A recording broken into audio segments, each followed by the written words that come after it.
DMTV Info, votre chaîne d'information en temps réel.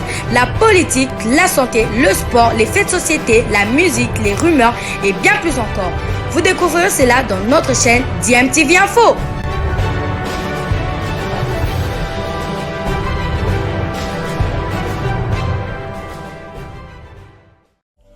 Vous êtes sur DMTV, bonjour ou bonsoir, tout dépend de l'heure à laquelle vous nous suivez. Tout plaisir est pour nous de vous retrouver, mais surtout de savoir que vous êtes nombreux en train de suivre votre chaîne YouTube DMTV. DMTV qui vous propose l'actualité, vous propose également des analyses et des réflexions sur des sujets d'actualité, sur des faits sociaux, tout simplement sur des réalités que nous observons ici chez nous en République démocratique du Congo.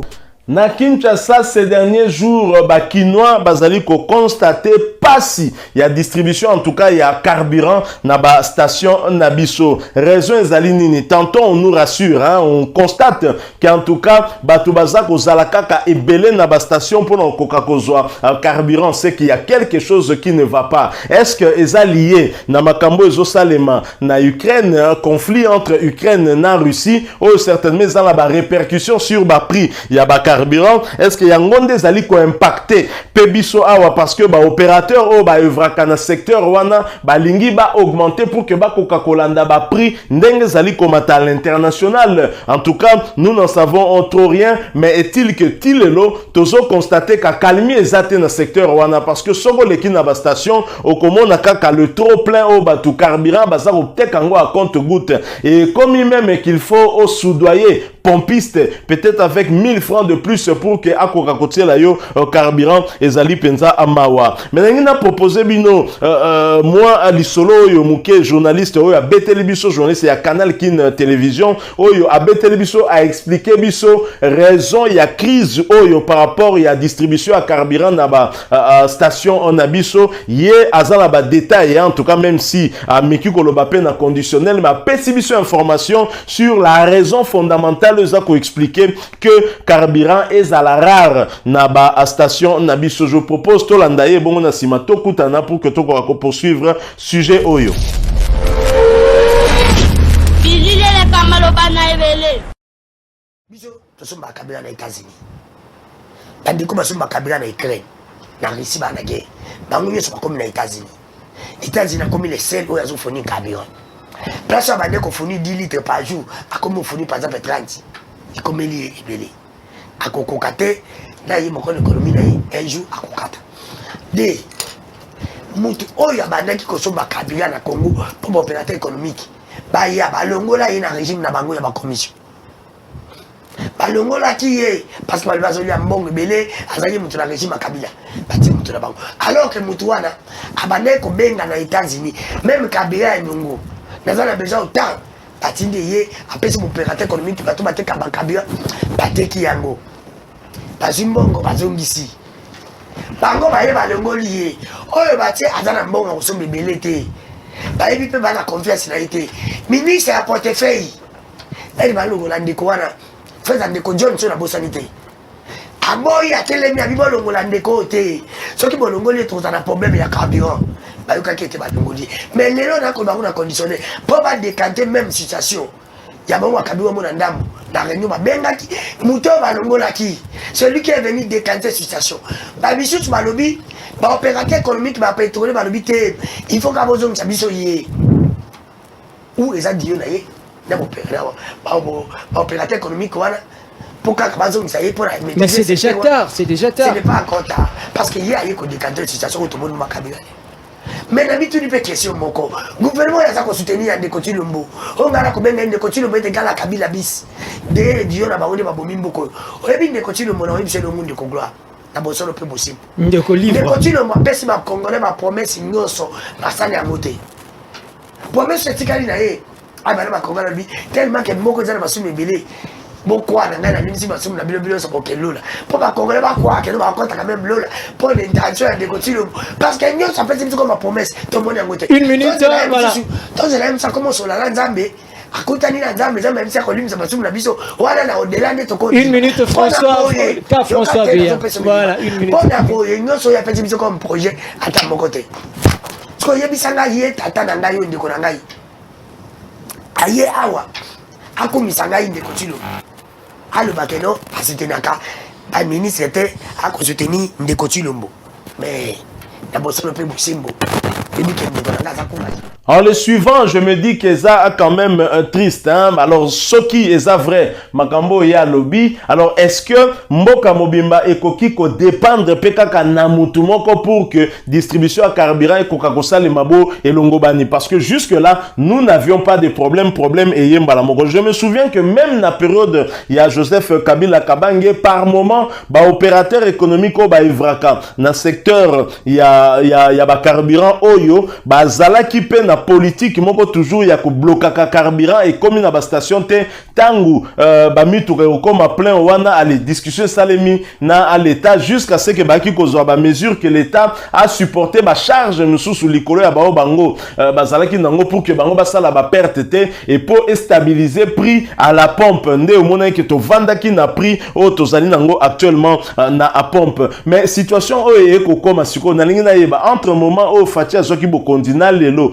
Qu'est-ce qui s'est passé? Parce que ceux qui t'ont dit, journaliste Onenga s'exprimer, ils allaient pour Balongola qui monte au Wana au Yenda Zale Kosala qui carburant yak. Alors à quel moment Balongoli est-ce que Balongoli est Karasiko ou Balongola qui est bien avant? Parce que ça fait quand même 3 ans depuis Félix Antoine Tshisekedi Azali Nabokondi. Je crois que la raison ce n'est pas uniquement celle-là. Je crois qu'il y a d'autres raisons. Oyo et Zali ko expliquer peut-être situation yo Zali ko vivre na ba station na biso et j'espère que l'État a au Kokako zoa mesure pour la éviter parce que ce qui déjà bas prix il y a bien première nécessité zala qui komata sans que carburant mata rappelez-vous à chaque fois carburant zala qui komata mata nenge bas prix zala qui komata mais le long na comprendre les sous-sous au monde bas prix zomata alors que prix à carburant et matin ngote prix à transport et matin ngote mais bas prix à bas denrée de première nécessité eza komata mata ezali mawa toujours quand na cadre ya kobeta masolo ya ba difficulté tozala ngo etokotikala na domaine pétrole bakaka ya transport parce que sans carburant transport et kozalate puisque mutu kapo tambole sengeli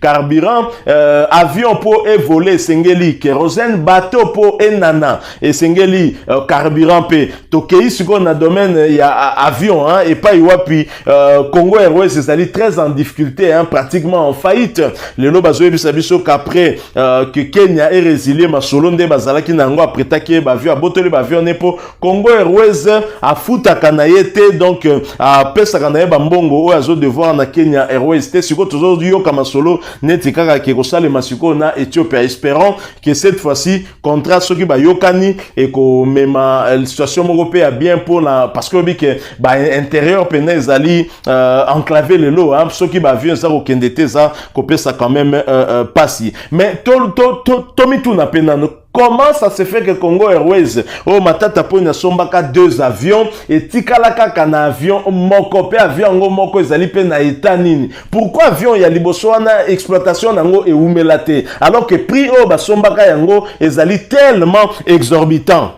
avion acheté très cher mais exploitation nango et humilité ezali quand même kobima moi si je peux on dirait que loko moko salema ki wana je propose to la réflexion il y a ba journaliste ya Top Congo par rapport na sujet ya avion il y a Congo Airways ensuite nous allons nous retrouver pour clôturer ce sujet.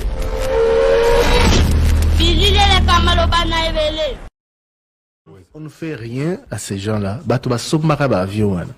Donc baye ba poti biso biso ba lakisi biso ba nenga peta ba nani et tout ça na tarmac avion est décollé une fois ou 2 fois et puis problème. Et ce sont des gens qui à longueur de journée donnent des leçons de leadership, de démocratie au pays franchement. Hein? Tous à la rapé batoté, je ne comprends pas. Que dès le départ, il y avait un problème. Parce que ça a dit face à face. C'était dès le départ, ça veut dire qu'on a sorti beaucoup d'argent.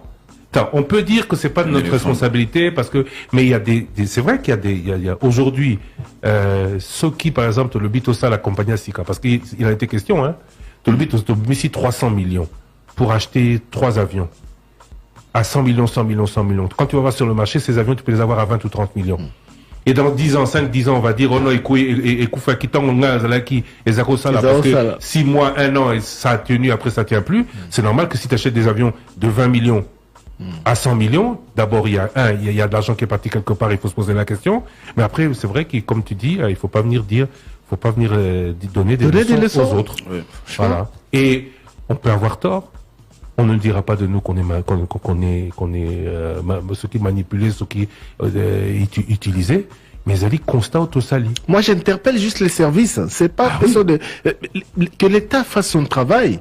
Maintenant que les spécialistes prouvent que biloko wana basomba yango na ndenge ya balamuté, ezaka na état malamuté, mais qu'on fasse quelque chose. Peut-être que ces gens-là, autozolo belabaza ba innocents, mais au moins que l'on sente que les choses bougent. Po bato ba resomba lelo, ba yeba ke lobby. Ce qui problème ezali, bango pe ba olandela bango. Sinon ezala kaka likambo esimba na ngote faute na ngate. Likambo esimba te faute na ngate. On parle de Bukangalozo tout le temps. Ah oui, personne ne veut assumer sa responsabilité. C'est la faute à personne. Voilà.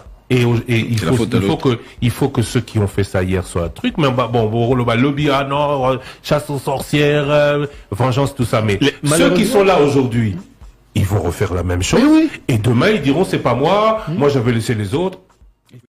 Voilà, je pense que réflexion au Basalinga, en tout cas na Bali yango, tout à fait cette réflexion là, parce que je crois que Soritoza na mboka moko sérieux, l'État kotika kababiloko ya modèle wanate, que des gens viennent se proposer de créer une société pour le bien-être de la population, nous sommes tout à fait d'accord. Maintenant que somba ba pareil oyo bino moko boyebi au départ que bosombi yango keza na état bien te koki même ko ça la crash et bomi lisusu ba congolais kakapo bino boko kakobenda bambongo bolia comment boko sombe la batu ba engin oyo na ba prix oyo bosombi yango na pe e ya bo exploitation nango ça la même pas une année et ça la même pas 2 ans, ce n'est pas normal. Et soki batuni muto abongo zomona yende aza donneur de leçons yende oya boyi ba jeep ya palissade azali ko expliquer na biso que montant ba sombeli jeep ya palissade multiplié par ba député na ba sénateur et koki ko somba autant d'avions ayebi ba prix wana mais ba avion ngo linga ke somba kaya ba qualité yo yela kibiso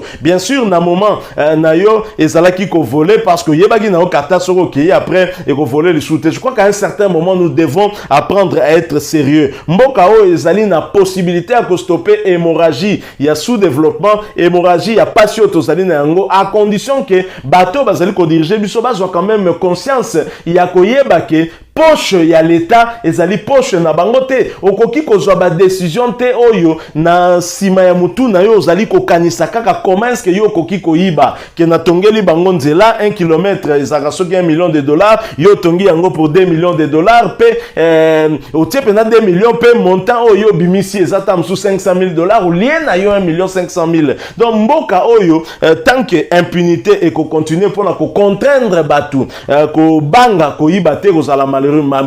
Et malgré IGF le loi Zali, impunité so continuer nango kaka. Pour combien de batu bakanga quitté pour des présumés détournements oh le lo bazala bango libanda quel signal tozali ko pesa na batu oh bazali ko gérer bambongo ya l'état le lo Zali quand même triste hein? Je crois que le lo yo tokoyi ko sibisaka ba sonité okenda kolukaka ba compagnie msuto kopérara na bango alors que dans ce pays tozalaka na Air Zaïre oh ezalaka na ba avion somba maka pe ya sika tokoyi ko c'est un côté fierté à mboka oyo tozali na fleuve tozali na bamai mais société oyo koyi la biso ba bateau et assurer transport na fleuve ezanango lisusu te on atra ekufika kaboy mais finalement mboka oyo tozako ke nani akoya arrêter ne fiske hémorragie et loka liboso to senga wana omoni koluka ko bandata msusu komitia na voie ya développement po biso peut-être photo tia na totimitomia tamsu na voie ya sous développement po nazomona que tozana situation pire même que ya sous développement. Ce n'est pas normal.